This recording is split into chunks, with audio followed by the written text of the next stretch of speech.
We've seen many Dragons NFT from the past, especially sa Binance Smart Chain. Ngayon, sa Polygon, meron tayong nakita, Dragon Master. Hi guys, I'm John aka Soral. Welcome to our YouTube channel for your NFT and Play-to-Earn reviews. Don't forget to like, share, subscribe, and hit that notification bell. Kaya, let's go! For the past reviews, mabenta yung mga Dragon na NFT. So ito na naman, Dragon Master. Ang pinagkaibahan nito ay nasa Polygon blockchain ito. At yung mga Dragon dito, mga two-legged. Okay yan, Dragon Master. And recently, nabanggit ko yung Polygon.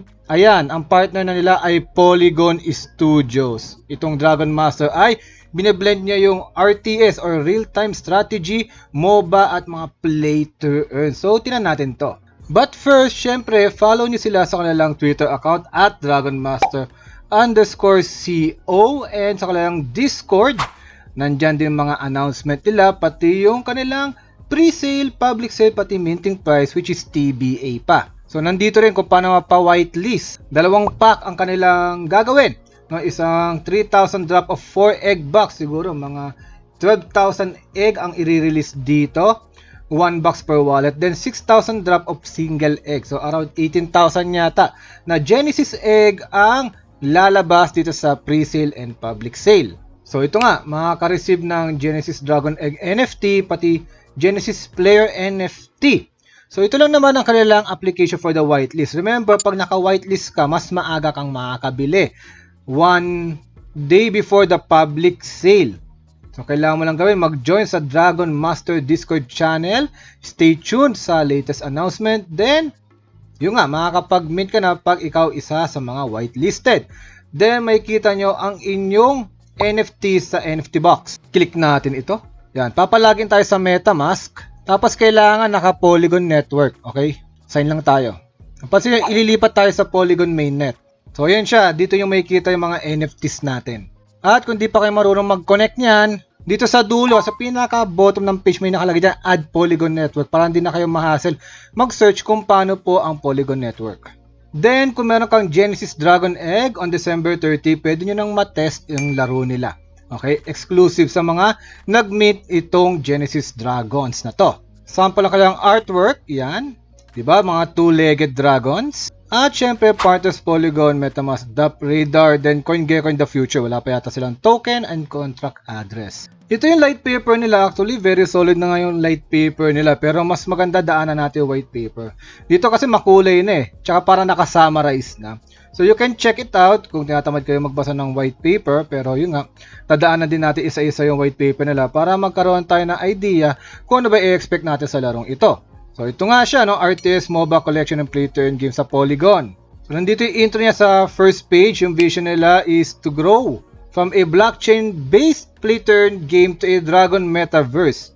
Then, tournaments all around the world. Pati yung DAO governance completely decentralized with community members choosing the development and operations teams. So, let's check the game overview. Lemuria ang kanilang world. Yung tawag sa world nila. Dragonstone Island yung pinaka-city nila.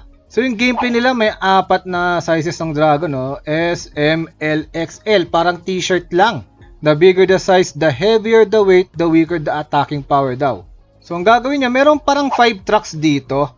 O, kailangan mong, lagyan, Kailangan mong lagyan ng dragons yan at maglalaban-laban. So, parang tulakan siya, Pero may mga HP to. Sinong unang mabawasan, Or yung HP niya maging 0, syempre, yun ang matatalo. So, kung mas mabigat ka, tapos yung kalaban mo magaan, mas kayang-kaya niyang itulak. So, parang ganun yung gameplay nila. So, mas maganda to kung meron silang gameplay trailer, di ba? But anyway, parang ganito i-expect natin. And kung napansin yun, nakatayo. Okay? Dahil sa mobile siya ilalabas, guys. Sa mga nagtatanong kung meron po bang mobile ito, sana nakaabot ka dito. Meron po. Yan, sa App Store, Google Play, official version, Android yan.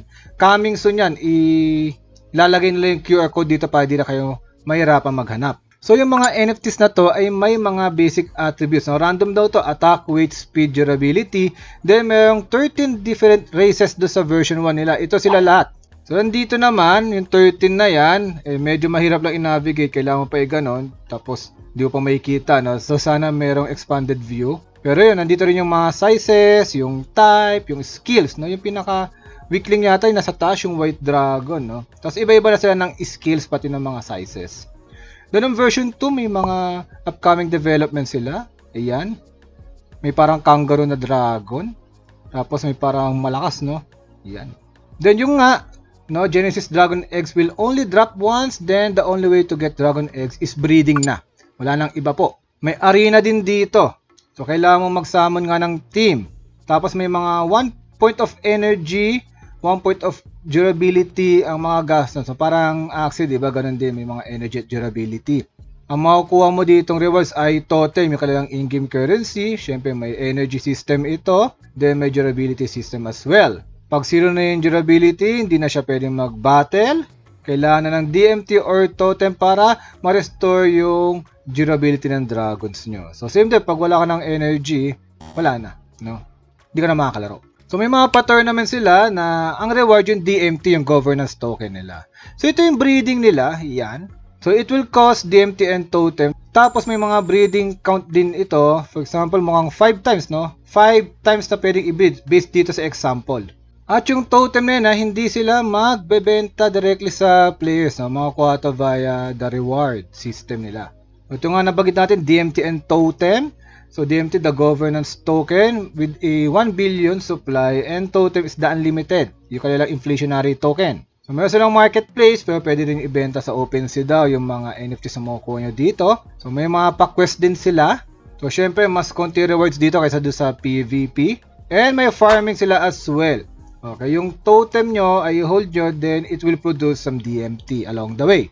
Pero kailangan nyo daw bantayan. Okay, nag-generate siya ng DMT every 2 hours, pero kapag neglected na for more than 48 hours daw, na hindi mo kinokollect yung DMT mo, automatically, i-mark ka daw as inactive ng system nila. At syempre, mari-remove from the allocation list. Kaya, babantayan mo rin kahit na ano siya, passive income. So, magdedepende daw yan, no? Yung daily output nila. It will come from the play-to-earn funds, and it will be adjusted, no, yung mga rewards based on variety of economic factors. So, to make it simple, ito yung play-to-earn model nila. Pag ikaw nag-mint ng Dragon NFTs, pwede ka mag-join sa battle, then you will win some totem tokens na pwede mo pang gawin for breeding, or pwede mong i-farm ng DMT na pwede siyang gastusin for the durability para maka-restore or isell sa exchange. Pwede nyo rin ma-sell sa exchange yung totem directly, where you can earn and you can either mint another Dragon NFTs or bumili sa marketplace, no? Depende, ayan na. Ayan ang kanilang play-to-earn model. Magkakaroon din sila ng revenue sharing, pero yung buong details na to ay wina-work out pa nila. Parang ano lang yan, majority mapupunta sa kanila yung mga profits through the commission, then some of that will return to the players as well. Then, syempre, may mga expansion pang magaganap, which is nandito. So, sabi nila, open naman sila, transparent and responsible na mag-share ng kanilang thoughts and ideas sa community members. Pero hindi to guarantee, guys, ha? Kaya please read wisely daw. So, ito yung mga design principle ng Dragon NFT sa expansion. Magaganap ba ng araw, yung combination and collection and dividend. Ayan. So, magkakaroon ng mga legend dragon. So, magkakaroon din ng mutation na if ever pangit, no, or mutated ba yung dragon, ay kailangan mo yatang pumatay ng isa sa mga parents dragon along the way. Then, mai-inherit ba yung second skill ng parent dragon na yon. So, this will solve daw yung inflation problem. Then, yung mga diverse match, like ring match, no, parang group battle, then the multiplayer match. Tapos, may mga bonus along the way. Siguro may mga pa-airdrop sila ng totem at random during the Dragon Master Battle daw. At may mga weathers and environmental variables. Kung nakita nyo, ang dami nilang races, diba? So, maaari maka-apekto rin ito sa laro. Then, yung tribe sila at alliance organization. Para sa kanila, critical to a successful game. So, ito yung parang mga guild, no? Mga guild wars dito, tribe. So, may mga tribe mission, scoring according to each member's contribution. May mga badges and labels. Then, may mga team rewards according to the contribution score after the tribal war. So, parang nga itong mga guild wars. Kung kayo ay napapanood nyo ang mga Splinterlands video ko, di ba may ganon? May mga dagdag kami na porsyento tuwing nagkakaroon ng guild wars. So, meron din siya dito. Yan, may mga tribe war, daily fixed time, then may mga rewards nga, lalo kung top monthly ranking ang tribo nyo. Pero, to win a tribal war, kailangan yung every member daw must make their contribution para maging competitive at mag-attract pa ng malalakas na players and eliminating daw yung mga saktuhan lang, no, na mga players dito. Then ito isa sa mga tinitingnan ko, no, or iniispatan ko palagi yung mga rental market kasi hindi naman lahat may budget na malaki.